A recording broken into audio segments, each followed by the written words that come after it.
Je refaisais hier le tour des médias sociaux, des auditeurs qui m'ont écrit, Catherine va voir, il y a beaucoup de critiques, il y a des changements qui sont difficiles à avaler pour certains. Je le constate sur la page Facebook de la STTR. Oui, il y a des gens qui sont même assez virulents. Je peux comprendre quand on est un usager, qu'on paye et que notre trajet passe de 35 à 50, 55 minutes, qu'on a manqué notre autobus, en raison des transferts qui ont été mal faits. On le sait qu'on est en période d'ajustement, mais oui, ça crée des irritants. Donc, on va aller discuter avec Mme Gauron à l'instant. Bonjour à vous, Mme Gauron.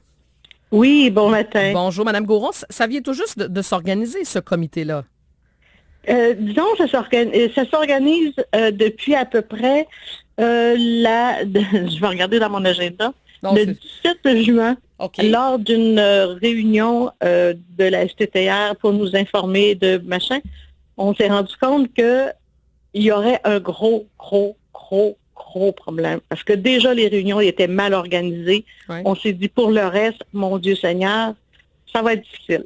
Donc, Mme Gauron, quand on est un peu l'organisatrice autour de ce comité-là, ça veut dire que l'autobus, vous les prenez, les autobus. Ah oui, moi, depuis 8 ans, c'est ma voiture. Depuis 8 ans, j'avais une voiture, je conduisais depuis 30 ans.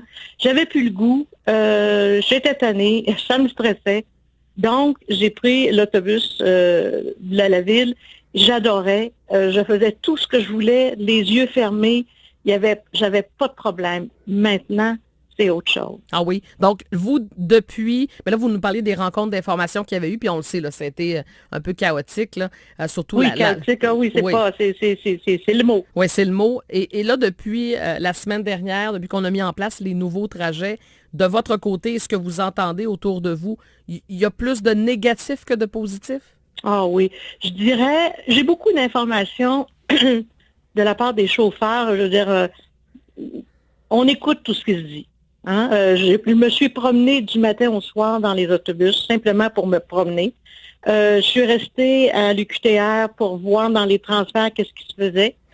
Mercredi, j'aurais pleuré ma vie, à quelque part. Ah oui. Quand on voit dans les yeux des personnes âgées d'une détresse, j'étais triste. J'étais triste parce que je viens de me rendre compte qu'on avait perdu notre système de transport. Après ça, je suis allée au centre-ville aussi. C'est la même chose. C'est plus que le chaos. C'est beaucoup plus que ça. Et ça va beaucoup plus loin que ça. OK. J'ai un auditeur, Mme Gauron, je vous partage son courriel. Il m'a dit ceci. Il dit, bonjour Catherine. Plusieurs personnes disent que le nouveau système a été pensé pour les étudiants de l'université au détriment des travailleurs et des personnes âgées. Il dit, après avoir écouté des entrevues avec M. de Montigny et M. Lamarche, le maire de Trois-Rivières que tu as fait, j'ai eu confirmation que c'était la priorité. Il dit, tout ça pour dire que les usagers normaux passent après les étudiants. Il dit, c'est pas normal qu'il n'y a pas de trajet simple. Maintenant, c'est avec transfert. Si c'est pas 2 ou 3, le temps est beaucoup plus long. Il dit, j'ai même lu qu'une personne qui travaille dans un restaurant va perdre une très bonne employée parce que ça lui prenait environ 20 minutes pour aller travailler. Maintenant, ça va lui prendre 1h15. Avec le manque de main-d'œuvre, c'est vraiment pas fort. Il y a beaucoup d'exemples comme ça. En avez-vous, Mme Gauron, des exemples comme celui-là? Des exemples, oui, j'ai un de mes sur le comité, j'ai un jeune homme qui doit suivre des traitements au bon machin et il va être obligé d'abandonner parce que avant ça lui prenait 20 minutes, maintenant ça va lui prendre 45 minutes. Alors Yancy, je te dis bonjour et bon courage. Des horreurs, j'en ai vu, j'en ai entendu, des personnes qui étaient déjà dans les réseaux sociaux, des gens qui ont été obligés d'abandonner leur travail parce qu'il n'y avait plus d'autobus dépasser 7 heures le soir. Ouais. Et ça, j'arrive pas à comprendre, Mme Gaudreau, j'arrive pas à comprendre qu'à partir de 6h30 jusqu'à 8h15, il n'y a pas de système d'autobus. Et selon ce que M. de Montigny vous a dit au début de la semaine, non, ça ne changera pas. Et moi, ça me fait peur quand on arrive à dire des affirmations comme ça, non, ça ne changera pas. My God! Ouais. Donc, il n'y a pas d'ouverture à la discussion, à la négociation. Et pourtant, ils ont reçu des millions. Depuis 2 ans, que je retrouve mon petit papier ici. Alors, le fédéral a donné 2,5 millions pour le réseau. Le Québec, 2 millions. 4,5 millions du ministère du Tourisme et responsable de la région de Mauricie, de Mme Julie Boulet. Je me dis, Ils ont enlevé des abribus. Ils ont enlevé des arrêts pour que ce soit plus rapide. C'est 2 fois plus long. Je me dis, à quoi ça servit cet argent-là? Et il y a une chose qui me désarme. Ouais. 30 à 35 de la population sont tassés. Tous ceux qui sont à faible revenu, tous ceux qui n'ont pas de cellulaire, n'ont pas accès d'une façon automatique au système d'autobus. Ouais. Puis quand on parle du vironnement, j'aimerais ça, juste en passant, pour ceux qui ont le goût de se payer, de se taper, lisez les rapports annuels de la STTR. Commencez par 2011. Regardez simplement les statistiques financières. Et qu'est-ce que ça dit, Mme Goron? Donnez-nous un exemple. Dit que, oui, alors 2011, 2012, 2013, il y avait une augmentation de la population des passages dans les autobus. En 2014, et ça, je vous sais ça par cœur. Et puis pour une femme qui commence à perdre la mémoire, c'est pas pire. Ben, vous êtes bonne. Oui, mais je commence attendez, à penser donc, en 2011 et 2014, vous me dites que dans le rapport financier, oui, il y avait une augmentation à peu près de 30-35 passages dans l'année. En 2014, lorsqu'ils ont sorti le 15 minutes, entre autres, les 15 minutes pour les chauffeurs d'autobus, on a perdu par année, je vais prendre mon petit papier, donc de 2014 à 2015, on a perdu 91 949 passages. De 15 à 2015, on en a perdu 82 376 et en 2016, 35 548. Si vous multipliez ça par 3,25 $, en 3 ans, ils ont perdu plus d'un demi-million de dollars. Mais Mme Goron, ils n'ont pas réagi. OK, mais je vous pose la question. Est-ce que c'est parce qu'il y avait des autobus qui étaient à moitié vides? Pour les pauses, non, ça n'a pas rapport. Mais pourquoi vous me dites, attendez là, non, c'est parce que j'essaie de comprendre, parce que la question est la suivante. Moi, quand je regarde, j'observe, j'en vois parfois des autobus qui sont à moitié vides. C'est pas sur tous les trajets que les autobus sont remplis. À quelle heure?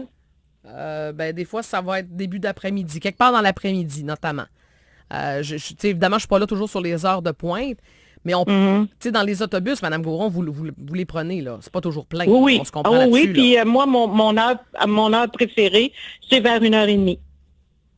OK. Vous dites votre heure préférée. Dans quel sens votre heure préférée, là? Parce que c'est là que je vais faire des commissions et que j'ai fait des affaires d'avant-midi. Donc, dans l'après-midi, je peux aller faire mes commissions. Okay. Mais à 1h30, là, dans l'autobus que vous prenez, y a-tu beaucoup de monde? Pas vraiment. Il y a à peu près une dizaine de personnes. Mais est-ce qu'on va enlever des arrêts à des heures de pointe parce qu'il n'y a pas assez de monde? C'est quoi un système d'autobus? Un système d'autobus, c'est juste, ça va correspondre exclusivement entre 11h et 1h, entre 4h et 7h. Non, en fait, c'est pas ça mon point, Mme Goron. Je veux juste vous dire que, oui, on peut être critique. J'essaie de comprendre. Dans les décisions parfois qu'on doit prendre, sans dire qu'on enlève des passages, qu'on remodèle des trajets ou qu'on regarde, OK, là, si on va là, peut-être que c'est mieux, on rejoint plus de monde. Vous comprenez? Il y a sûrement une stratégie, là, c'est pas des imbéciles à moitié. Là. Je me dis que ça... Bon, là, je suis pas sûre. Ouais, excusez-moi, là, mais je suis pas sûre.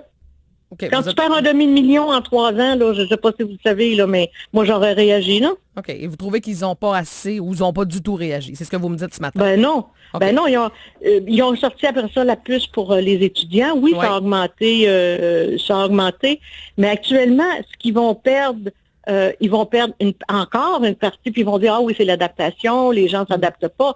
Mais quand on sait, vous le savez, il l'a mentionné, vous lui avez mentionné, quand les transferts, en réalité, ce qui va tuer le système d'autobus, c'est le temps décalé. Ce qui veut dire qu'avant, on avait des autobus aux heures, aux demi-heures, aux 15 minutes, au moins quart. D'accord? On pouvait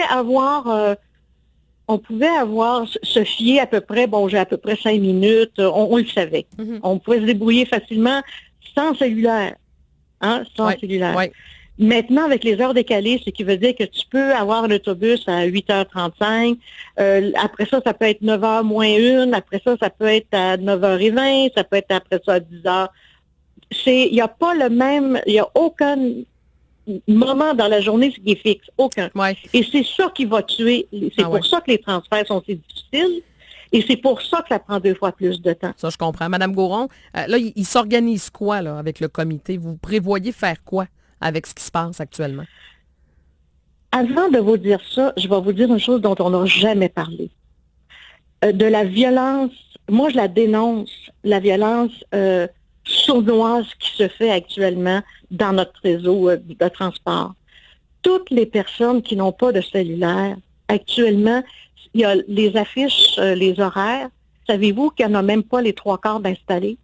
Je fais quoi, moi, les personnes âgées, les personnes qui n'ont pas de cellulaire, on fait quoi pour savoir à quelle heure? Je vais vous donner un exemple. Madame que j'ai Goron, vécu. attendez, là, OK, je vais vous ramener un petit peu. Oui. Parce que là, le temps file. 2, Oui. je veux juste pas qu'on se perde. Parce que là, Qu'est-ce qu'on va faire? Non, oui, parce que là, Qu'est-ce vous me qu'on parlez va de faire? violence, puis là, je suis perdue, là. Je vais être honnête, OK. là. C'est la violence versus les cellulaires, je la comprends pas, là.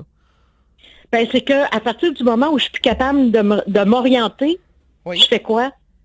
Toutes les personnes qui n'ont pas de cellulaire, ils font quoi pour s'orienter à quelle heure Non, ça, l'autobus va passer? je vous suis là-dessus, puis je le sais que c'est un irritant, puis je peux comprendre. Il y a une réalité qui est là, mais en quoi c'est de la violence? C'est là où je vous ai perdu, là.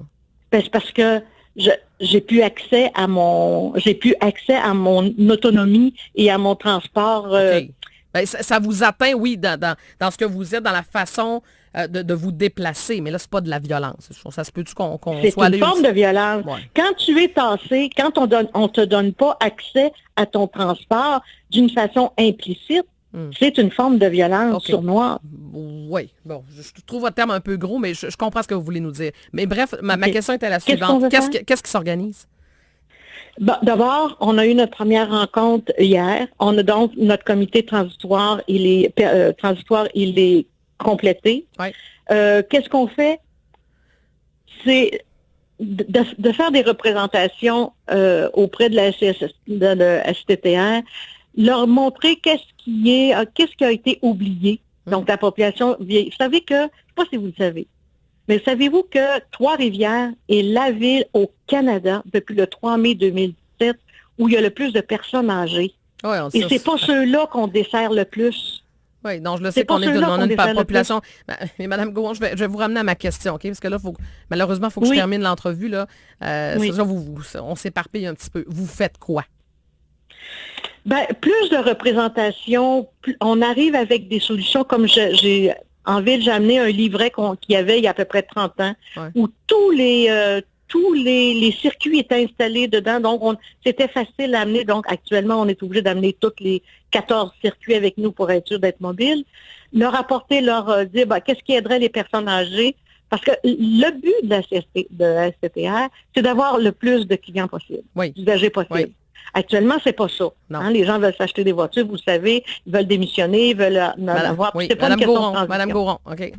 Je vous ramène. C'est une 3e fois, puis c'est la dernière fois.